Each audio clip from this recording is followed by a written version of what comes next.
एउटा कुरो म तपाईँहरूलाई खुसुक्क भनौँ, के कुरो भने नि घर बनाउँदै गर्दाखेरि तपाईँहरूले एकदम विचार, एकदम सोच, एकदम बुद्धिमानी, एकदम चाहिँ नि तपाईँहरूले सोचेर छनौट गर्नुहुन्छ नि के कुराहरू भनिदिउँ।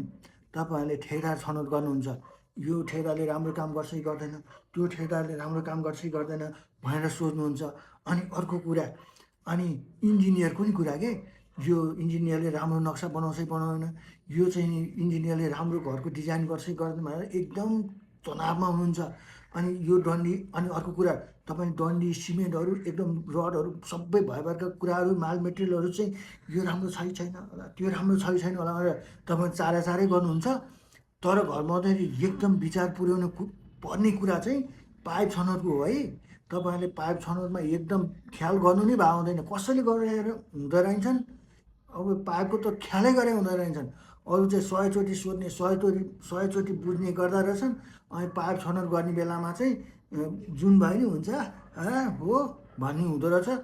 पाइप छनौटमा चाहिँ मिस्टेक गर्नुभयो भने त तपाईँलाई सधैँको लागि पछुतो हुन्छ है।